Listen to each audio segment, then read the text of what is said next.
Hello friends, welcome to my channel প্রিয় official blog. আজকে আবার একটা নতুন রেসিপি নিয়ে চলে এসেছি। আজকে রেসিপিটা কী হবে তোমাদের সঙ্গে অবশ্যই শেয়ার করবো। তার আগে বলি, যারা আমার চ্যানেলে নতুন আছে চ্যানেলটাকে সাবস্ক্রাইব করো আর লাইক বাটন প্রেস করো আর পাশে বেল আইকন প্রেস করো, যাতে নিত্য নতুন রেসিপি আর ভিডিও তোমরা পেয়ে যাও। আর যারা পুরনো আছে তারা অবশ্যই ভিডিওটাকে লাইক করো, শেয়ার করো। তাই চলো আজকে রেসিপিটা শুরু করি। তোমরা দেখতে পাচ্ছ আমি কুমড়ো কেটে রেখেছি, ডুমো ডুমো করে কুমড়ো কেটেছে। চিংড়ি মাছ, তো ভাবছি কুমড়ো চিংড়ি মাছ দিয়ে কী হবে, তাহলে চলো আজকে রেসিপিটা হবে চিংড়ি কুমড়ো। রেসিপিটা প্রথমেই দেখাই। কুমড়ো আমি ডুমো ডুমো করে কেটে নিয়েছি, এটা ছক্কা যেমন কাটে তেমন করে কেটে নিয়েছি। এটার মধ্যে আমি নুন মাখিয়ে রেখেছি, তাহলে খুব তাড়াতাড়ি রান্নাটা করতে আমার সুবিধা হবে। আর একটা কাঁচা লঙ্কা নিয়েছি, আর নিয়েছি সঙ্গে চিংড়ি মাছ। চিংড়ি মাছটা ভালো করে ধুয়ে নুন হলুদ মাখিয়ে রেখে দিয়েছি। এবার কি করব তোমাদের সঙ্গে পুরোটাই শেয়ার করি, তার জন্য পুরো ভিডিওটা তোমাদের দেখতে হবে। আমি কড়াইতে অল্প তেল নিয়েছি, তেল নিয়ে আমি চিংড়ি মাছটা একটু ভেজে নেব। চিংড়ি মাছটা তোমরা কড়াইতে সামান্য জল দিয়ে নুন হলুদ দিয়ে সাঁতলে নিতে পারো, এর আলাদা একটা টেস্ট হয়। এই যে রান্নাটা করছি চিংড়ি কুমড়ো, এর মধ্যে আমি গোটা চিংড়ি দেবো না আর খুব ভেজে চিংড়ি দেবো না। ভেজে দিলে এটা একটা আলাদা গন্ধ হবে, আলাদা স্বাদ হবে। যেটা আমি করতে চাইছি সেটা হবে অর্ধেক বেটে দেবো আর অর্ধেক গোটা দেবো।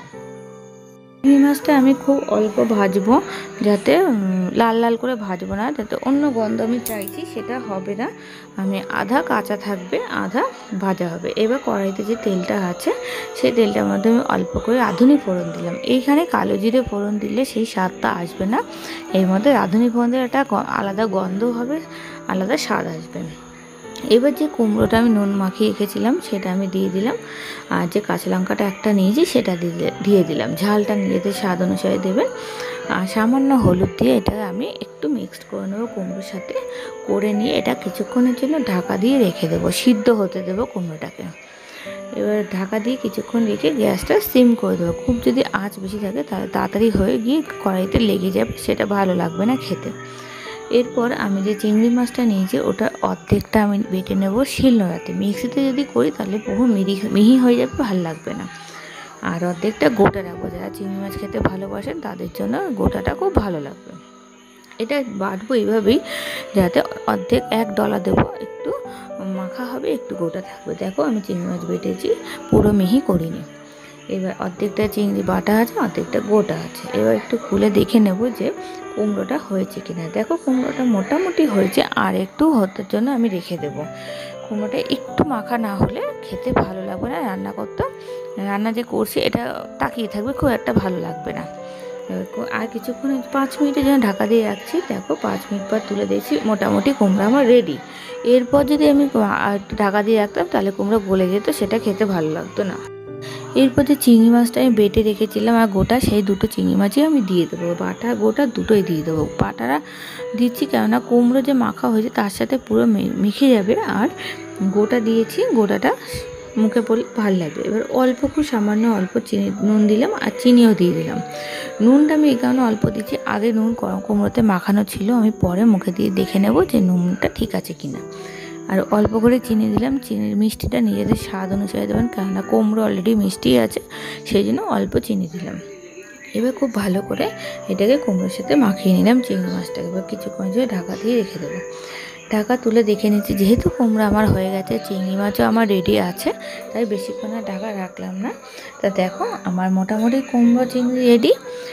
এবার এটাকে একটু ভালো করে নাড়িয়ে নেব, নুন মিষ্টিটা দেখে নেব। ঝাল নুন মিষ্টিটা নিজেদের স্বাদ অনুসারে দেবেন, যেরকম মিষ্টি ভালো লাগবে ঝালটা ভালো লাগবে সেইভাবে আপনারা দেবেন। তা আমি অল্প ঝাল দিলাম। বাচ্চাদের জন্য এটা খুব ভালো লাগবে, গরম গরম ভাতের সাথে অবশ্যই খুব ভালো লাগবে। আর এই রান্নাটা হচ্ছে বরিশালের স্পেশাল রান্না। বরিশালের রান্না এটা আমার শাশুড়ি মায়ের কাছ থেকে জানা, এটা আমি তোমাদের সঙ্গে শেয়ার করলাম। তোমাদের কীরকম লাগলো ভিডিওটা বলো। তো চলো আমি তোমাদের দেখিয়ে দিচ্ছি। তো দেখো আমার রান্নাটা একদম কমপ্লিট, ঝাল নুন মিষ্টি একদম রেডি হয়ে গেছে। চিংড়ি কুমড়ো আমার রেডি। কুমড়োটা তোমরা দুরকমভাবে করতে পারো, চিংড়ি মাছ দিয়েও করতে পারো, এটা তোমরা ইলিশ মাছ দিয়েও করতে পারো। যেই জিনিসটা দেবে তার সাথে সাথে কুমড়োটা মিক্সড হয়ে যাবে। ইলিশ মাছ দিয়ে করলে তার আলাদা একটা স্বাদ হবে, চিংড়ি মাছ দিয়ে করলে তার আলাদা একটা স্বাদ হবে। তো দেখো আমার একদম চিংড়ি কুমড়ো রেডি। তোমাদের কীরকম লাগলো ভিডিওটা অবশ্যই জানি, একটা লাইক অবশ্যই করো, শেয়ার করো, আর ভিডিওটা অবশ্যই দেখো, কমেন্ট করে জানিও তোমাদের কীরকম লাগলো রেসিপিটা। তাহলে চলে আজকে রেসিপিটা এই অবধি, নতুন ভিডিও নিয়ে আবার আসবো। টাটা।